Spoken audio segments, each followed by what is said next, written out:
माँ देखो, मुझे हमारी रसोई में क्या मिला। क्या है?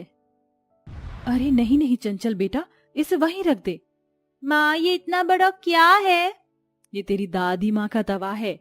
वो इसी के ऊपर रोटियां बनाती थी। और पता है, चाहे कितनी भी रोटियां हो, वो मिनटों में बनाकर हट जाती थी।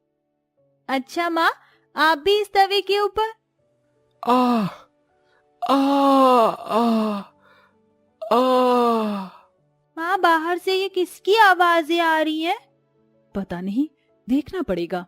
आस्था और चंचल दोनों माँ बेटी दरवाजे तक ही आई थी कि तभी उनके होश उड़ गए।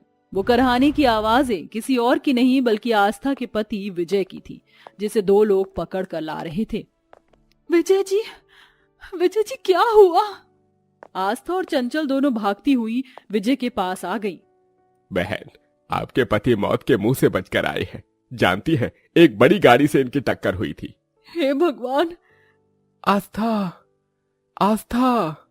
जी मैं यही हूँ, आप इन्हें अंदर ले आइए। आस्था के बोलने पर वो दोनों आदमी विजय को घर के अंदर ले आए और उसे चारपाई पर लिटा दिया। पूछने पर पता चला कि विजय का एक बड़ी गाड़ी से एक्सीडेंट हुआ है, जिसकी वजह से उसकी टांगे और कमर की हड्डी टूट चुकी थी। अब विजय घर में अपाहिज होकर पड़ चुका था। आस्था, अब घर का खर्च कैसे चलेगा? उसकी चिंता आप मत कीजिए, आप बस जल्दी से ठीक हो जाइए विजय जी, हमें और कुछ नहीं चाहिए। हाँ बाबा, मैं भी भगवान जी से आपके सही होने की प्रार्थना करूंगी।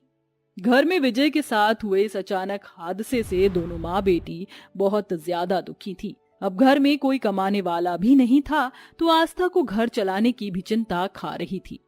कुछ दिनों तक तो घर में जुड़े हुए पैसों और राशन से ही घर चल गया, लेकिन लगभग एक हफ्ते बाद। चंचल, विजय जी, बोलिए आज आप क्या खाएंगे? कुछ भी बना लो आस्था। माँ दाल चावल कैसे रहेंगे? बेटा दाल अभी कल ही खत्म हुई है। मैं जानता हूँ आस्था, घर में पैसों की किल्लत हो रही है।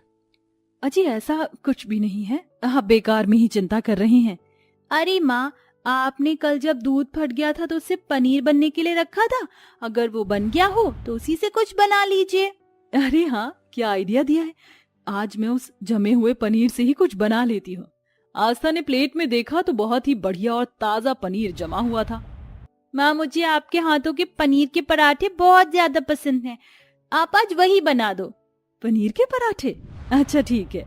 आस्था उस जमे हुए पनीर से पनीर के पराठे बनाने के लिए बैठी, लेकिन तभी अरे नहीं, मेरा तवा तो टूट गया है। क्या हुआ माँ? अब मैं पराठे कैसे बनाऊंगी? माँ हमारे पास एक तवा है, याद कीजिए, वो बड़ा वाला दादी माँ वाला तवा। वो वाला? वो काफी बड़ा तो है, लेकिन माँ आज आप उसी पर पराठा बनाओ ना। अच्छा ठीक है, अब और कोई चारा भी तो नहीं है। आस्था ने वो तवा निकाला और उसके ऊपर पराठा सेकने को डाल दिया। अभी उसने बस एक पराठा सेकने को डाला था, लेकिन उसके ऊपर रखते ही वो पराठे बहुत सारे हो गए। ये किसने किया? माँ शायद हमारे घर में कोई है। दोनों माँ बेटी डर गई। बस आस्था वहां से उठकर भागने ही वाली थी कि तभी तवा सुनहरे रंग में चमकने लगा और आस्था से बोला, घबराओ नहीं, मैं जादुई तवा हूँ। मैं तुम्हें कोई नुकसान नहीं पहुँचाऊंगा। तवे की आवाज सुनकर दोनों माँ बेटी रुक गईं और आस्था ने घबराते हुए उससे पूछा, अगर तुम जादुई तवे हो तो मेरी रसोई में कैसे आए? तुम्हारी सासू माँ की बदौलत, उनके अच्छे कर्मों की वजह से स्वयं भगवान ने उन्हें आशीर्वाद दिया था और मुझ जैसी नायाब चीज से नवाजा था। उन्होंने काफी लंबे समय तक मेरा इस्तेमाल किया, लेकिन उनकी जाने के बाद बस एक कोने में मैं पड़ा रहा। लेकिन तुमने मुझे दोबारा निकाला, मैं बहुत खुश हूँ। मैं अच्छे लोगों की मदद करता हूँ।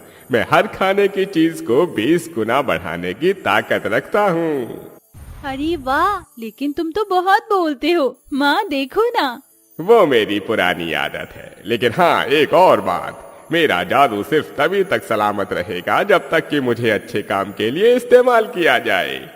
तुम्हारी सास ने कभी मेरा गलत इस्तेमाल नहीं किया, इसीलिए मैं आज भी पहले जैसा ही हूँ। लेकिन अगर तुमने मेरा गलत उपयोग किया तो मेरा जादू खत्म हो जाएगा। एक तवे का आखिर क्या ही गलत उपयोग हो सकता है? तुम तो बस घर में रोटियां और पराठे सेकने की चीज हो। माँ, लेकिन हम इसे अपने रोजगार का जरिया भी बना सकते हैं। वो कैसे? माँ, आपने देखा ना, इसने एक पराठे को 20 पराठों में बदल दिया। क्यों ना हम इसके ऊपर पनीर पराठा बनाकर बेचने लगे। पनीर पराठा?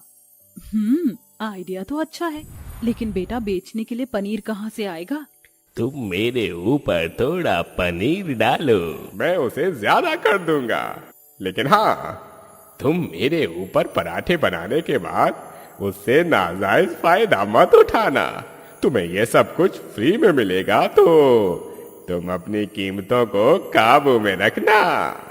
दोनों माँ बेटी ने तवे की बातें सुन ली। उन्हें ये काम अच्छा लग रहा था। अगले ही दिन दोनों माँ बेटी ने बाजार में पनीर के पराठे का ठेला लगा लिया, जिसकी कीमत उन दोनों ने मात्र 1 रुपया रखी। आइए आइए, सिर्फ 1 रुपए में स्वादिष्ट पनीर का पराठा खा के जाइए। अरे वाह, बस 1 रुपए में पनीर का पराठा? बहन, इसमें तुम्हें क्या बच रहा है? बस भगवान गुजारा करवा रहा है। आपको कितने दूं? आज मुझे कुछ काम है, सोच रही हूँ घर में बच्चों के लिए भी यही पराठे ले जाऊं। मुझे 10 पराठे दे दो। देती हूँ। आस्था ने उस औरत के ही सामने एक पराठा तवे पर डाला तो उसके 20 बन गए। ये देखकर उस औरत की आंखें फट गईं। ये कैसा जादू था? ये हमारे जादुई पनीर के पराठे हैं। और बताइए, चटनी कौन सी दूं? कच्चे आम की या टमाटर लहसुन की? मुझे तो दोनों ही पसंद है, मुझे दोनों दे दो। आस्था के पनीर के पराठे इतने सस्ते थे कि पहले दिन ही मार्केट में उन्होंने धूम मचा ही दी। मेरा तो पनीर टिक्का खाने का मन हो रहा है। अरे पनीर टिक्का आएगा 50 रुपए का, और जरा यहाँ देख, मात्र 1 रुपए में पनीर का पराठा। चल यही खाने चलते हैं। अरे वाह, पनीर का पराठा मुझे बहुत पसंद है। दोनों लड़के भी पनीर का पराठा खाने चले गए। जो भी एक बार आस्था के हाथ का पनीर का पराठा खा लेता था, वही उसके स्वाद का दीवाना हो जाता था और रोजाना पनीर पराठा खाने आता था। अरे बहन, तुम्हारे हाथों के पनीर पराठे खाने के बाद तो मेरे बच्चे उनके दीवाने हो गए। आज तो मुझे 20 रुपए के पराठे दो। देती हूँ। आस्था का काम ऐसे ही चल निकला था। अब उसके घर में पैसे की तंगी भी कम सी हो रही थी। लेकिन कहते हैं ना, दुनिया जलने वालों से भरी हुई है। अगर कोई चैन से बैठकर रोटी खाए तो दूसरे इंसान को वो हजम नहीं होता है। बस ऐसा ही कुछ आस्था और चंचल के साथ भी हुआ। वहीं पर पानीपुरी का ठेला लगाने वाला एक आदमी ने उनके जादुई तवे को देख लिया था। इन माँ बेटी के पनीर के पराठे के आगे तो मेरी कुछ भी कमाई नहीं होती है, लेकिन अब मैं इनकी ताकत को जान चुका हूँ। आज ही मैं इनका जादुई तवा चुरा लूंगा। रमेश ने तवा चुराने का मन बना लिया था। जब किसी काम से दोनों माँ बेटी अपने ठेले से हटी तो रमेश वहां आ गया। अब आएगा मजा। रमेश ने तवे को चुराने के लिए उसे कपड़े से पकड़ा, लेकिन वो तवा बहुत ही ज्यादा गर्म था। इसकी गर्माहट तो मेरे कपड़े में से भी पार हो रही है, लेकिन मैं ऐसे हार नहीं मानूंगा।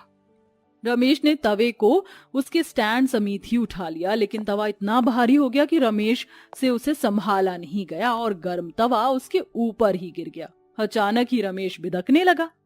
आ, आ, आ, आ, आ, बचाओ बचाओ।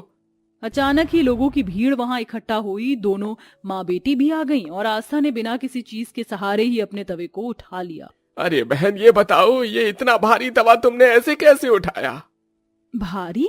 आस्था सोच में पड़ गई कि तभी उसके कानों में एक आवाज आई। इसने मुझे चुराना चाहा था तो मैंने इसे सबक सिखाया। अच्छा, तो ये बात है। भैया, किसी का बुरा चाहने से अपने साथ बुरा हो जाता है। आपको इस तवे के नहीं, आपकी बुराइयों के वजन ने दबाया था। आस्था की बात सुनकर रमेश की नजरें झुक गईं। लोगों ने उसे अस्पताल पहुंचाया और उस दिन के बाद वो वहां पानी पूरी बेचने नहीं आया। दोनों माँ बेटी का 1 रुपए का पनीर पराठा चल चुका था। अब उनकी एक छोटी सी दुकान थी जिसमें वो सभी को पनीर पराठा बनाकर खिलाया करती थी। गरीब से गरीब और अमीर से अमीर भी आस्था की दुकान में बिना किसी भेदभाव के साथ बैठकर खाया करते थे। पैसे कमाकर आस्था अपने पति का भी इलाज कर रही थी और अब विजय भी ठीक होने पर था और अब सब कुछ ठीक हो चुका था।